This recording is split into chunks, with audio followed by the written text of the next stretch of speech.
Apa itu sistem fertigasi?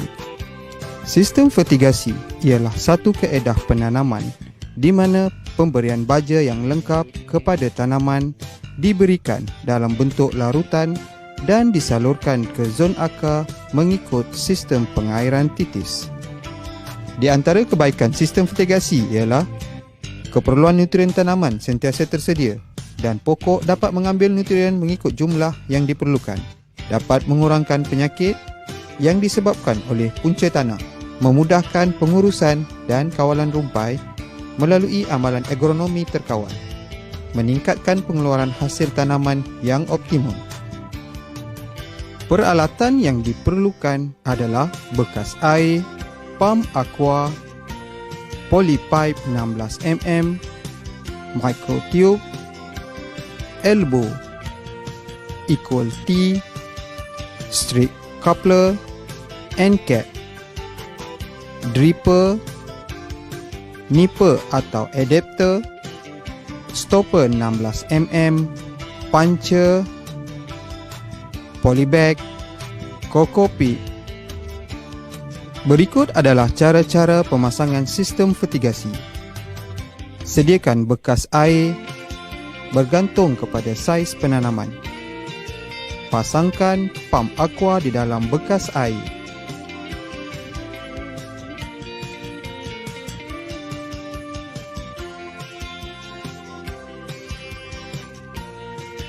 Sambungkan pam aqua dengan pipe penyambung dengan ketat.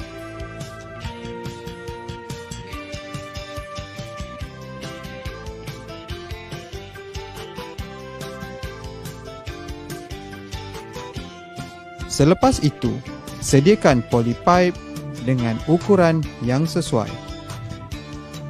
Sambungkan polypipe dengan pipe penyambung dengan menggunakan joiner straight, elbow atau T. Setelah siap disambungkan mengikut kesesuaian, masukkan end cap di penghujung polypipe. Kemudian, tebuk lubang pada polypipe dengan menggunakan puncher pada garisan kuning.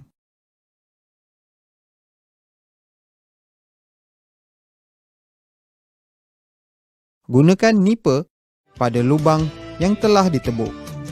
Setelah itu, sediakan microtube dan potong mengikut kesesuaian. Pasang dripper pada hujung microtube.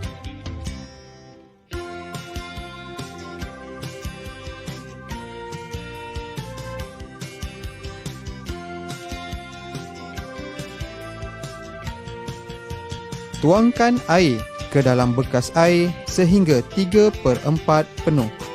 Masukkan baja A dan baja B mengikut panduan sukatan seperti di label botol baja. Kacau sehingga sebati.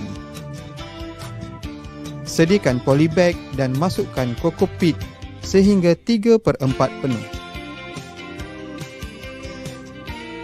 Letakkan polybag di tempat yang disediakan. Pindahkan anak pokok ke dalam polybag.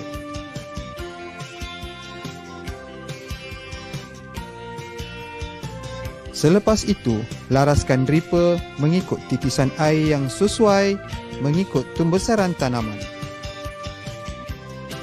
Akhir sekali, cucukkan dripper ke media tanaman yang telah tersedia pada jarak 5 hingga 8 cm dari pangkal pokok. Alihkan jarak dripper dari masa ke semasa mengikut pembesaran pokok. Sekian, selamat mencuba.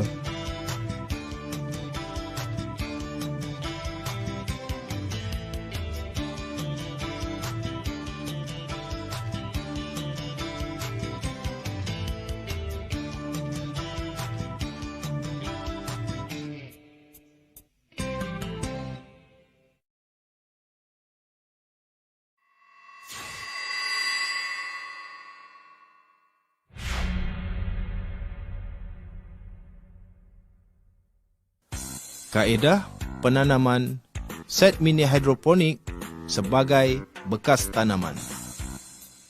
Set mini hidroponik ini merupakan suatu konsep penanaman self-watering yang sangat mudah dan ringkas.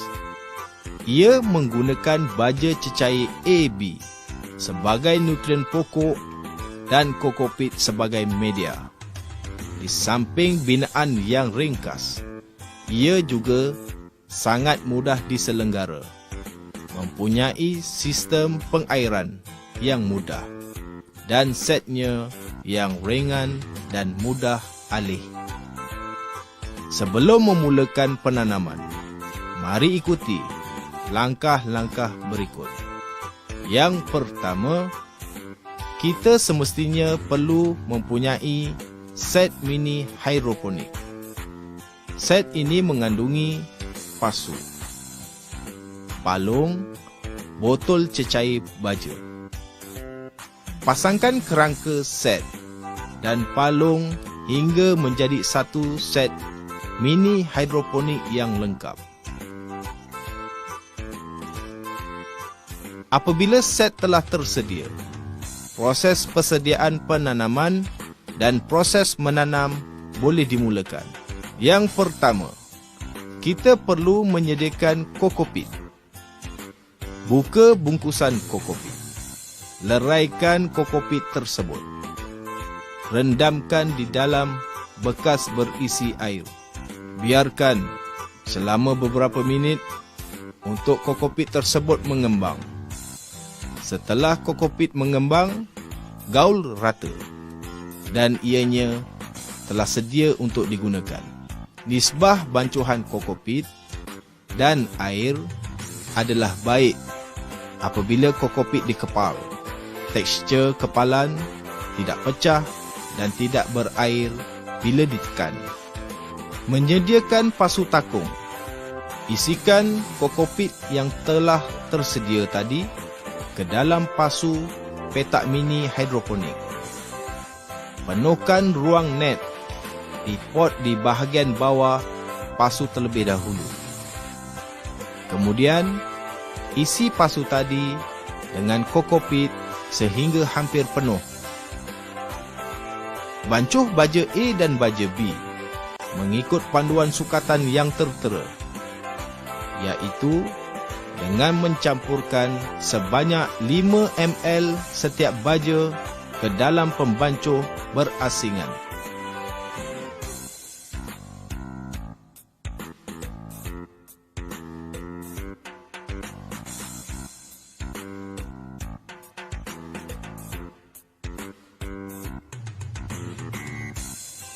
Isikan air larutan baja tersebut ke dalam palung utama dan ke dalam botol cecair baja sehingga penuh. Kemudian, masukkan botol cecair baja ke dalam lubang botol di palung utama. Masukkan pasu-pasu tersebut yang telah diisi dengan kokopit ke dalam lubang di palung utama.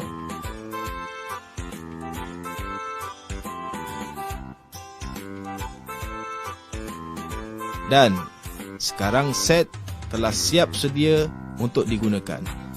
Sekian, selamat mencuba.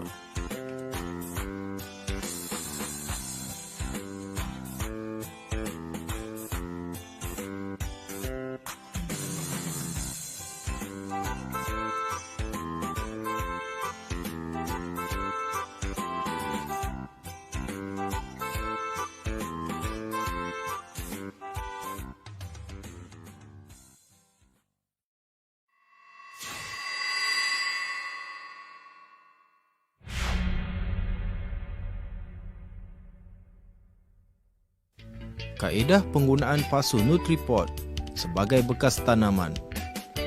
Pasu NutriPot telah menjadi salah satu kaedah penanaman yang popular pada masa kini. Pasu ini juga terdapat dalam pelbagai bentuk dan jenama serta saiz.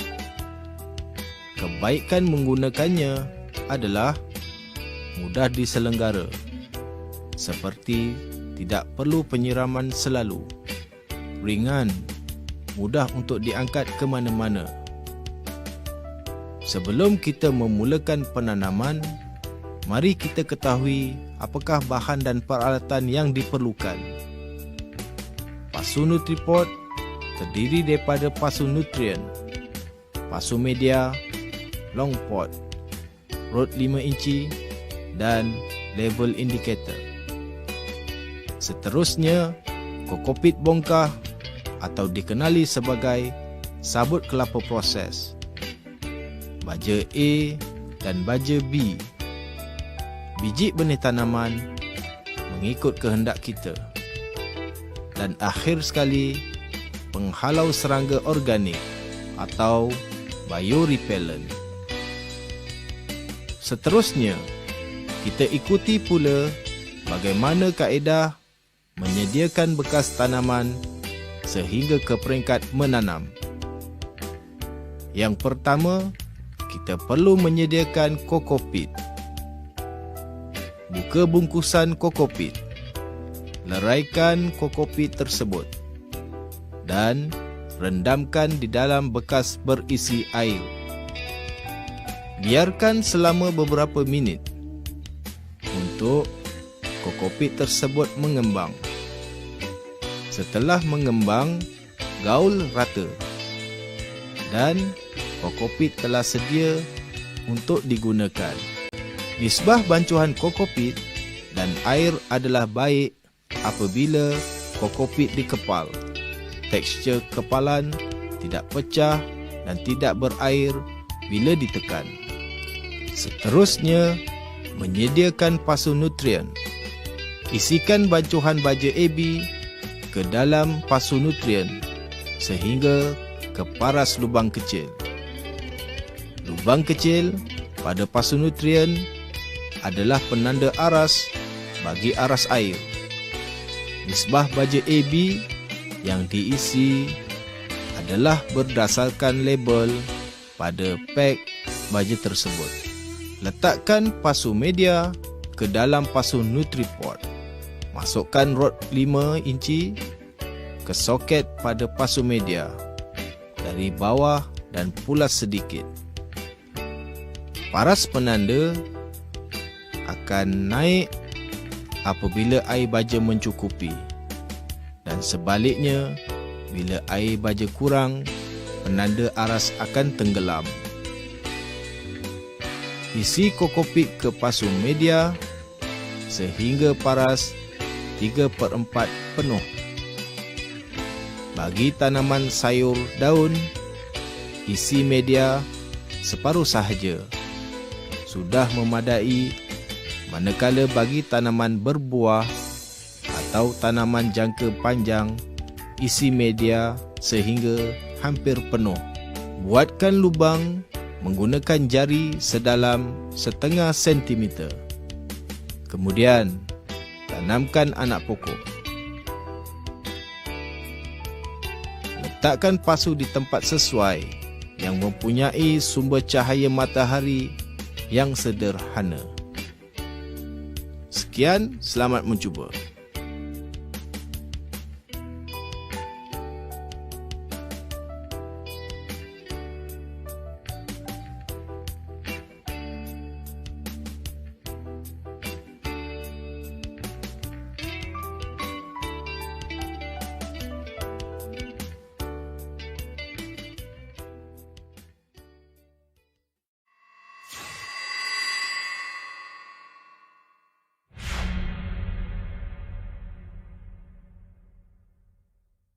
Kaedah penggunaan planter box sebagai bekas tanaman.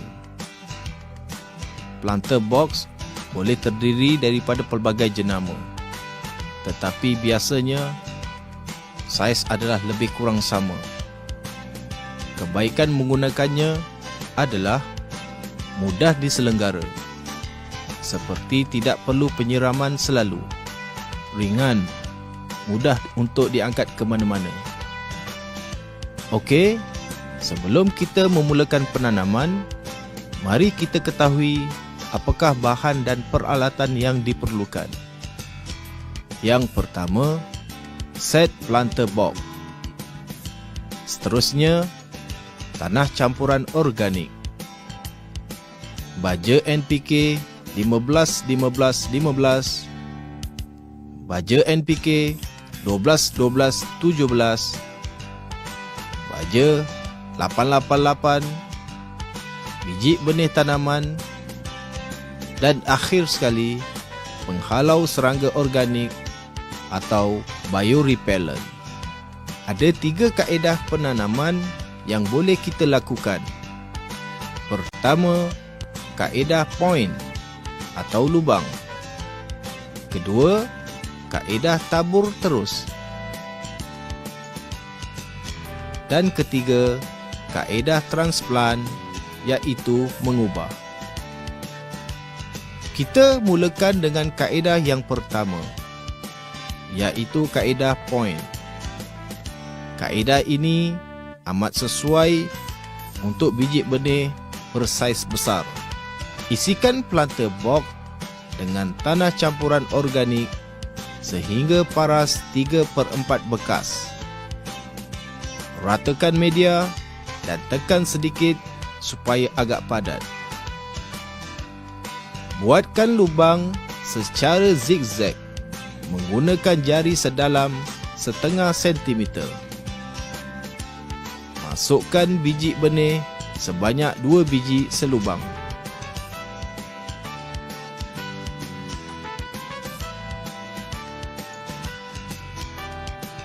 Kemudian, kambus biji benih dan ditekan sedikit dengan jari tangan untuk memadatkannya. Siram benih dengan cermat. Kaedah yang kedua, iaitu kaedah tabur terus. Kaedah ini sesuai untuk biji benih yang bersaiz kecil. Digalakkan supaya benih digaul dengan pasir atau tanah perui sebelum disemai. Sama seperti kaedah point tadi, kita isikan planter box dengan tanah campuran organik sehingga paras 3/4 bekas. Ratakan media dan tekan sedikit supaya agak padat. Buatkan alur pada media. Taburkan benih secara sama rata ke dalam alur tersebut. Kemudian, kambus biji benih dan ditekan sedikit dengan jari tangan untuk memadatkannya. Siram benih dengan cermat. Okey, kaedah yang ketiga pula, kaedah penanaman secara transplant. Sama seperti kaedah point dan tabur terus tadi, kita isikan planter box dengan tanah campuran organik sehingga paras 3/4 bekas. Ratakan media dan tekan sedikit supaya agak padat. Buatkan lubang menggunakan jari sedalam 0,5 sentimeter. Kemudian, tanamkan anak pokok. Setelah siap penanaman, letakkan planter box di tempat yang redup tetapi mempunyai cahaya matahari yang mencukupi. Selepas seminggu, kita sembur penghalau serangga, iaitu biorepellent, sekurang-kurangnya 2 kali seminggu. Bancuhan adalah mengikut pada label botol. Sekian, selamat mencuba.